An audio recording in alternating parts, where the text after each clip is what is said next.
వాళ్ళు అవినీతికి పాల్పడ్డారు కాబట్టి రైట్, చట్టాలను ధిక్కరించి. చూద్దాం మరి జోగి రమేష్ ఇష్యూలో ఏమవుతుంది అనే దాని మీద. అంటే జోగి రమేష్ పవన్ కళ్యాణ్ విషయంలో కాస్త శృతి మించే మాట్లాడారు. వాస్తవంగా చెప్పుకోవాలంటే ఒక సందర్భంలో పిచ్చి కుక్క అని అది ఇది అని ఇష్టం వచ్చినట్లు మాట్లాడారు. వాడొక పిచ్చి కుక్క, వాడు ఆ పిచ్చి కుక్కలు ఎప్పుడు పిచ్చి పిచ్చిగా నడుస్తుంటాయి. రైట్, బహుశా అదేనేమో ఆయన నియోజకవర్గం షిఫ్ట్ అయినా కూడా ఆయనకి అక్కడ వర్కౌట్ అవ్వకపోవడానికి కారణం. అంటే ఇప్పుడు రిలీజ్ మాట్లాడమనండి ఏమండి కాదు, ఇప్పుడు అదే అదే భాషలో అదే ధోరణిలో మాట్లాడమనండి. ఇప్పుడు లేదు కదా, అందరి నోళ్ళు అందరూ కామ్ అయిపోయారు కదా, ఎవరు మాట్లాడే పరిస్థితి లేదు. అవసరమైతే స్వరం ఎందుకు మారింది, కులం ఎందుకు గుర్తొచ్చింది ఒక్కసారిగా. అదే బలహీన వర్గాల మీద దాడని కూడా అంటూ ఉన్నారు ఆయన. మరి వాళ్ళ ప్రభుత్వ సమయంలో 10 ఏళ్ల గౌడ కులస్తాడు అతన్ని కాల్చి చంపేశారు కదా, అక్క కోసం పోరాడుతుంటే మరి ఆ రోజు లేవని ఈ గౌడ గొంతు ఇప్పుడు తన కొడుకు విషయంలో ఎందుకు తెలుస్తుంది? అదే ఇంకొక విషయం తెలుసో తెలియదా మీకు? పెడల్లో ఉన్నప్పుడు నేను స్వయంగా నేను చూశాను. నేను ఒక 13 ఎకరాల భూమి చేపల చెరువు కన్వర్షన్ కోసం నేను అప్లై చేస్తే ఎకరానికి 10,000 రూపాయలు లంచం ఎమ్మెల్యేకి ఇవ్వాలంట. ఎమ్మెల్యేకా?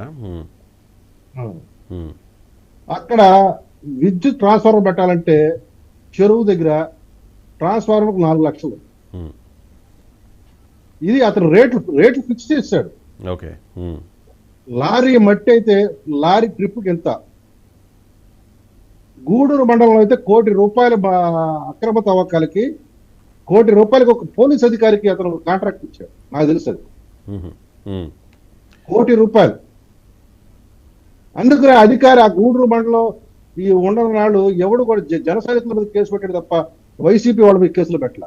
మీకు గుర్తుందో లేదో, మా జనసేన కార్యకర్తల్ని అంబేద్కర్ విగ్రహం దగ్గర స్తంభాన్ని కట్టేసుకుంటారు. ఎందుకంటే అక్కడ అక్రమ గ్రావెల్ తవ్వకాలు జరుగుతుంది. మా వాళ్ళు న్యాయవాది, విజయవాడ న్యాయవాది కూడా వెళ్తే స్తంభాన్ని కట్టేసుకుంటారు. కొట్టేసింది ఎవరు? ఈ పెడన అప్పుడు నాటి పెడన ఎమ్మెల్యే జోగి రమేష్ అంచాడు. అంటే ఇప్పుడు ఒక్కొక్కటి కూడా బయటికి తీస్తాం అంటే ఎన్నికల ప్రచారంలో పవన్ కళ్యాణ్ చెప్పారు, చంద్రబాబు నాయుడు కూడా చెప్పారు, ఈ ప్రభుత్వం చేస్తున్న అవినీతిని మేము అధికారంలోకి వచ్చిన తర్వాత తవ్వి తీస్తాం, విచారణ చేస్తాం, దోషుల్ని ఖచ్చితంగా శిక్షిస్తాము అని చెప్పేసి. నాకు తెలిసి ఇది ఒక ట్రయల్ అనుకోవాలి. ఫస్ట్ జోగి రమేష్తో ఇది ఆల్రెడీ పెద్దిరెడ్డితో స్టార్ట్ అయింది. మీరు జోగి అనబాకండి, రోగి రమేష్ రోగి లేదు మీరు అనొచ్చేమో, నేను అనకూడదు అన్నమాట.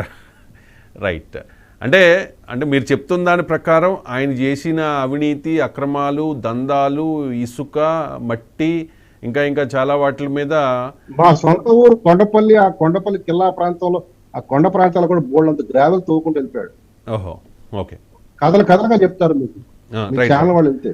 రైట్, అంటే ఇన్ని ఆరోపణలు ఉన్నాయి కాబట్టి ఇది ఒక ట్రయల్. జస్ట్ 2300 చదరపు గజాల స్థలం ఇది, దీనికి ఎంత పెద్ద ఇష్యూ చేస్తున్నారు అన్నట్టుగా నేను జోగి రమేష్ మాట్లాడారు. సో ఇది ఒక ట్రయల్ అనుకోవచ్చా? ఇంకా వన్ బై వన్ వస్తాయా? ఇంకా టైర్లు అమ్ముకున్నాడు, పాత టైర్లు అమ్ముకున్నాడు. పాత టైర్లా? ఆర్టీసీ రీజనల్ చైర్మన్ చేశాడు అప్పుడు రాజశేఖర రెడ్డి. ఓకే, చేస్తే కాంగ్రెస్ పార్టీ టైంలో. అప్పుడు కూడా వీడు టైర్లు అమ్ముకొని డబ్బులు గడించినాడు. రైట్, వీడి చరిత్ర అంతా కూడా దోపిడీలు, దొంగతనాలు, ఆక్రమణలు, దౌర్జన్యాలే. మరి నిన్న వాడు శ్రీమతి ఏంటో మేము చాలా సక్రమంగా సంపాదించామని ఆమె గొలువు నడుస్తుంది. కుటుంబం లేదా, మీకు లేదా, వాళ్ళకి లేదా అని పెద్ద పెద్ద నాయకులు వాళ్ళ పేర్లు పెట్టి మరి దీవిస్తుంది. మరి నీ కొడుకు వాడు ముట్టిగంత 25 ఏళ్ళు వాడు చంద్రబాబు నాయుడు పట్టుకుని ఏ రకంగా మాట్లాడాడు ఎన్నికల సమయంలో? మరి ఆడికి బుద్ధి జ్ఞానం లేదా? మరి 25 ఏళ్ళగా ఆడి బుద్ధి కింద 75 ఏళ్ల వయసు ఉన్న వాడిని పట్టుకుని రోగి అంటాడా? రైట్ అండి, ఇది జోగి రమేష్ విషయంలో. ఇంకా మరికొంతమంది గురించి కూడా మనం మాట్లాడుకుందాం.